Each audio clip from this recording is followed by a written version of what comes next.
გახდა ცნობილი რუსეთის პრეზიდენტმა პუტინმა გამოსცა განკარგულება, რომლის თანახმადაც საგანგებო დავალებათა ელჩად დანიშნულია ნიკოლოზიძე უდოვიჩენკო, რომელიც სპეციალური წარმომადგენელი იქნება რუსეთის ფედერაციის SNG-ს ქვეყნებთან საზღვრების დელიმიტაციის და დემარკაციის საკითხებში.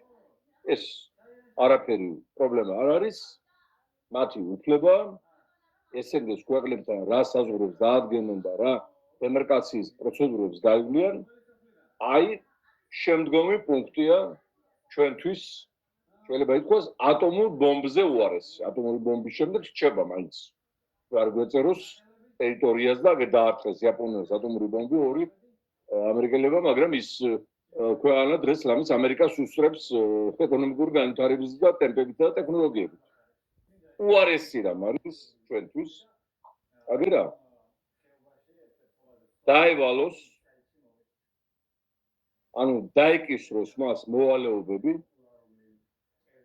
რუსეთის ფედერაციის საზღვრების დელიმიტაციისა და დემარკაციისათვის აფხაზეთის რესპუბლიკასთან, საქართველოსთან და სამხრეთ ოსეთის რესპუბლიკასთან.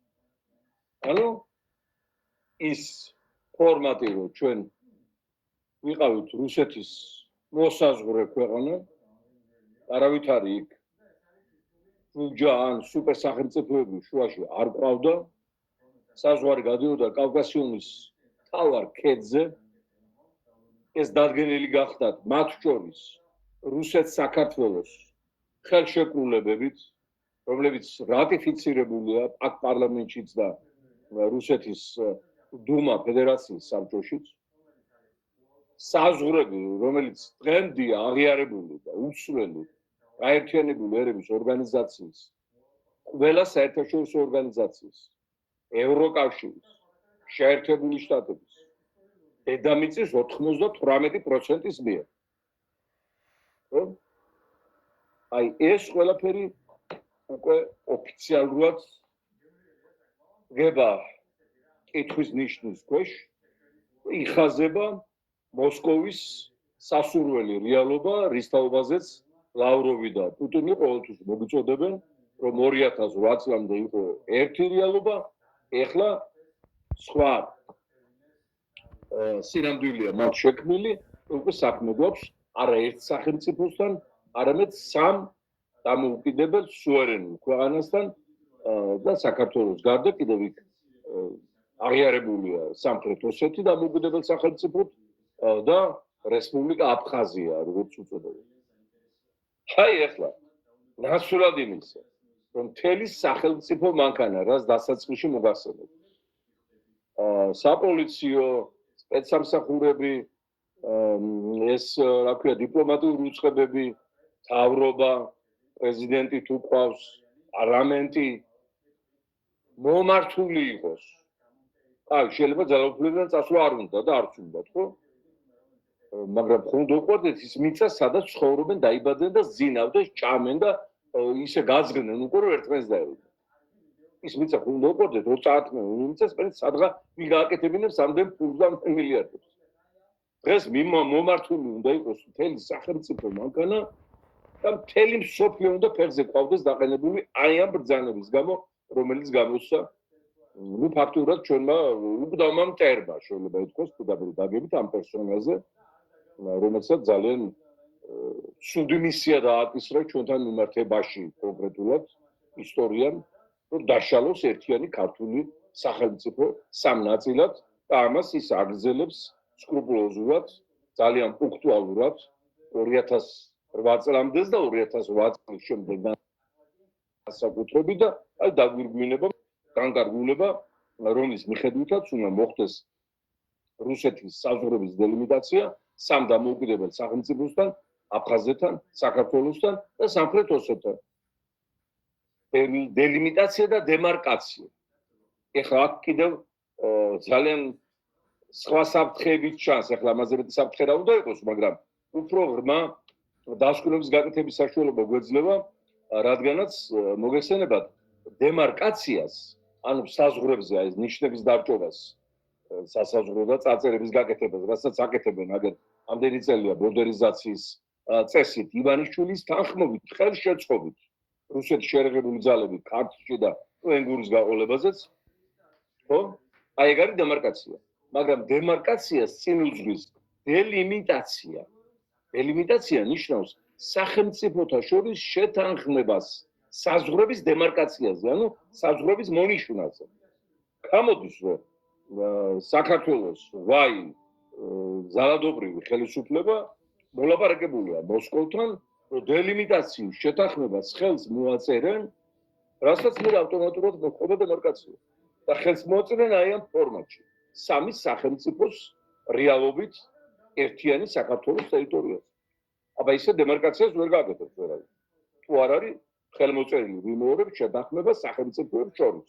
ეხლა პუტინი როგორ გამოსცემდა ბრძანებას ისე, რომ არ ქონიყო გარანტია ქართული საქართველოს რეჟიმისაგან, რომ ისინი ხელს მოუწერენ დელიმიტაციის, ანუ საწყის სასტარტო დოკუმენტს. ეხლა თუ კოსმოდრომი არ არის და პირველი ის ნაპერწკალი არ მიეცა, რაკეტა ხო ვერ აფრინდება და პირველი ნაპერწკალია სწორედ ჩვენი თანხმობა, ანუ საქართველოს თანხმობა, რომ ეს დემარკაცია ამ ახლა დანიშნულმა ელჩმა და სპეცწარმოადგენლებმა გააკეთოს იმ ფორმატით, რაც დაადგინა ვლადიმირიძე პუტინმა, ანუ ერთი სახელმწიფოს მაგივრად საქართველოს ტერიტორიაზე სამი სახელმწიფო შესაბამისი დემარკაცია, დელიმიტაციის ზონებით და დოკუმენტაცია.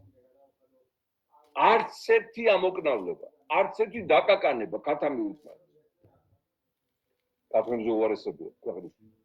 არ ყოფილა სამთავრობო ინსტიტუტებიდან, აი რამდენიმე საათი ეს განკარგულება გამოიცა და ამაზე უნდა ლეიბორისტული პარტია იყოს ჩასაფრებული და ეს უნდა ჩვენგან გაიგონ მათ.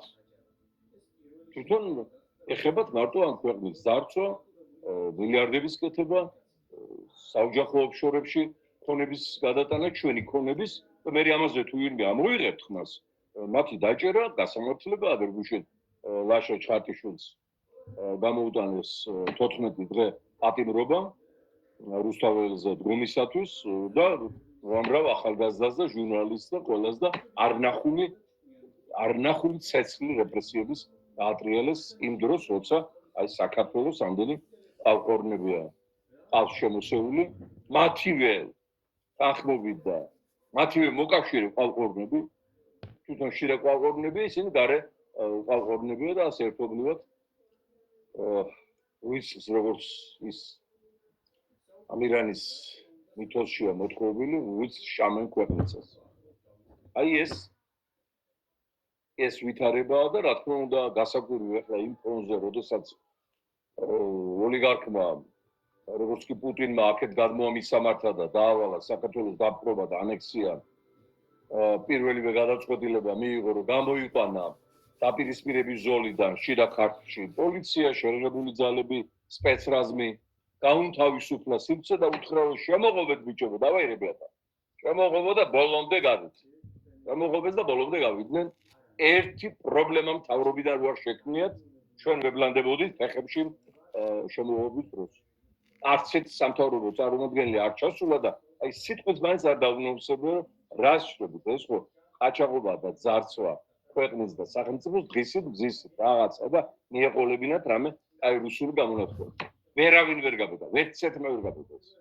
რა თქმა უნდა, რა გვიყვეს, როდესაც ოჩამჩირის პორტი სამხედრო ბაზად გადააქცია რუსეთთან. როდესაც სოხუმისა მარტო ბოლო მოვლენები, ამ წლის მოვლენები, სოხუმის აეროპორტი აღადგინა, ეგ რეგულარული ფრენები დააწყებია, არა მარტო მოსკოვიდან და პეტერბურგიდან, არამედ რუსეთის სხვა ქალაქებიდან უკვე. ამათ სანაცვლოდ გაუხსნეს მათ ავიაკომპანიებს და 400 რეისია აგერ იმაში, რა თქმა უნდა, კვირაში რუსეთიდან სრულდება წინ და უკვე.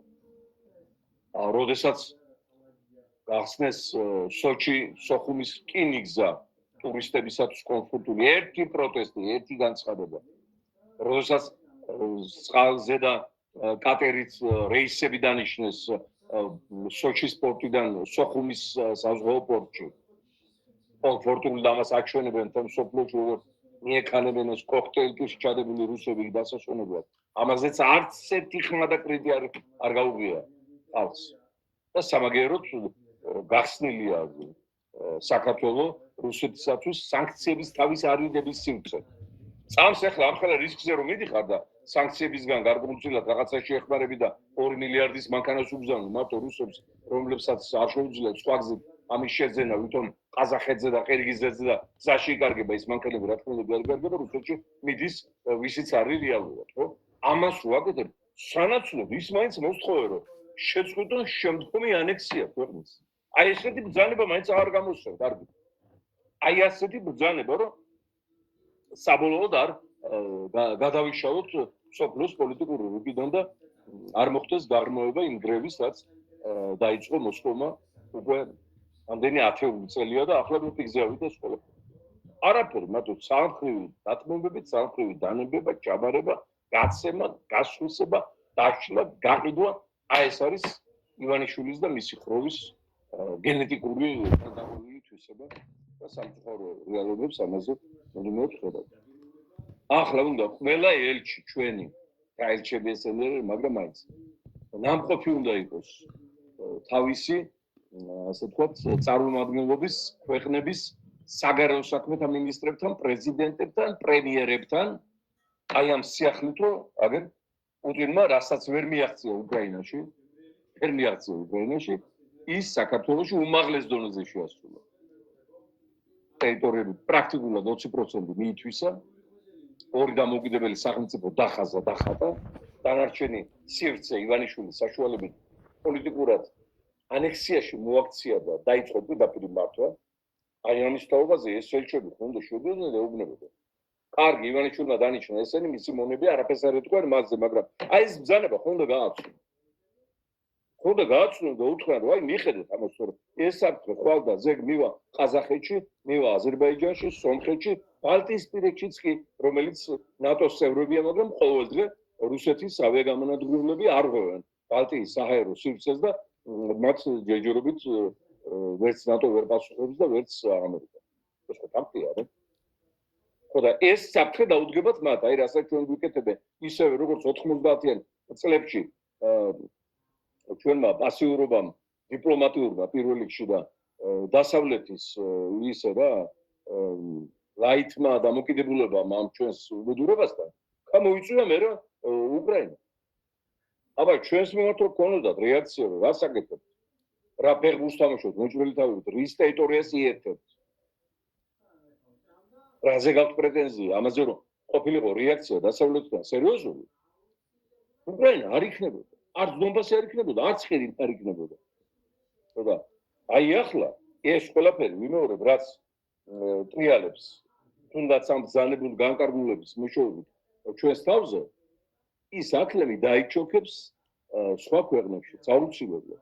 სამწუხაროდ რუსეთის ექსპანსიონისტური პოლიტიკის პირველი მსხვერპლი საბჭოთა კავშირის დაშლის შემდეგ აღმოჩნდით ჩვენზე გაიარა პრაქტიკა წარმატებული სამწუხაროდ აი შიდა პოლიტიკური გონის დაავადებების გამოც ბევრწილად ჩვენ წამოვეკიდეთ ყველა შარს და ყველა ხატაბალაში შევყავით ცხვირი მცლობის მოყარე ვარვარასავი ხო მოგავტრიეს არ მარტო ცხვირი არ მოგავტრიეს ხერხემალი და ბეჭი და ქედი ხო აი ახაც ეს პოლიტიკური გონის უმოქმედობა კულმინაციაზე ასული, რადგან ქართულ პოლიტიკაში უკვე საერთოდ აღარ დარჩა პოლიტიკური ცნობიერება და პოლიტიკური გონი. დარჩა დოლართ მაძიებლობა, ოქროს ზოდების თაყვანისმცემლობა. საერთოდ მათ არ ინტერესებს ეს ქვეყანა, ვის განკარგულებაში იქნება ხალხის თუ უცხო დამპყრობელის, მთავარია თვითონ ის ამონო ბოლომდე რაც ჩაფიქრებული აქვს იმიზანს მიაღწევენ. რამდენად მიაღწევენ ეს კიდევ გასაკუთრებია, მაგრამ აი ეს ძალიან სამწუხარო ტრაგიკული შეიძლება ითქვას და საშიში განკარგულება რუსეთის პრეზიდენტისა კვლავ რჩება საერთოდ რეაგირების გარეშე საქართველოს ნუ დე ფაქტო ხელისუფლებიან მართალი ლეგიტიმური არ არის, მაგრამ ნუ დე ფაქტოა, ხო? და მათ საბრალდებო დასკვნაში რა ძალიან მალე იქნება, აი ეს ეპიზოდით ჩაიწერება როგორც სამშობლოს ღალატის მორიგი ქმედება ჩადენილი აი ამ გარემოებების გათვალისწინებით, რაც მათ მოღალატეობრივ საქმიანობას უყურებდა.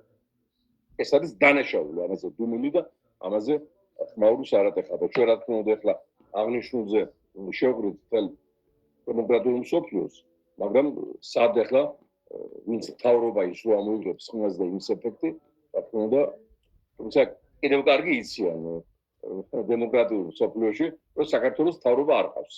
ყავს უზურპატორთა არალეგიტიმური ჯგუფი, რომელთა ყოფნა არ ყოფნა უკვე დღეებზეა და კვირეებზეა გათვლილი.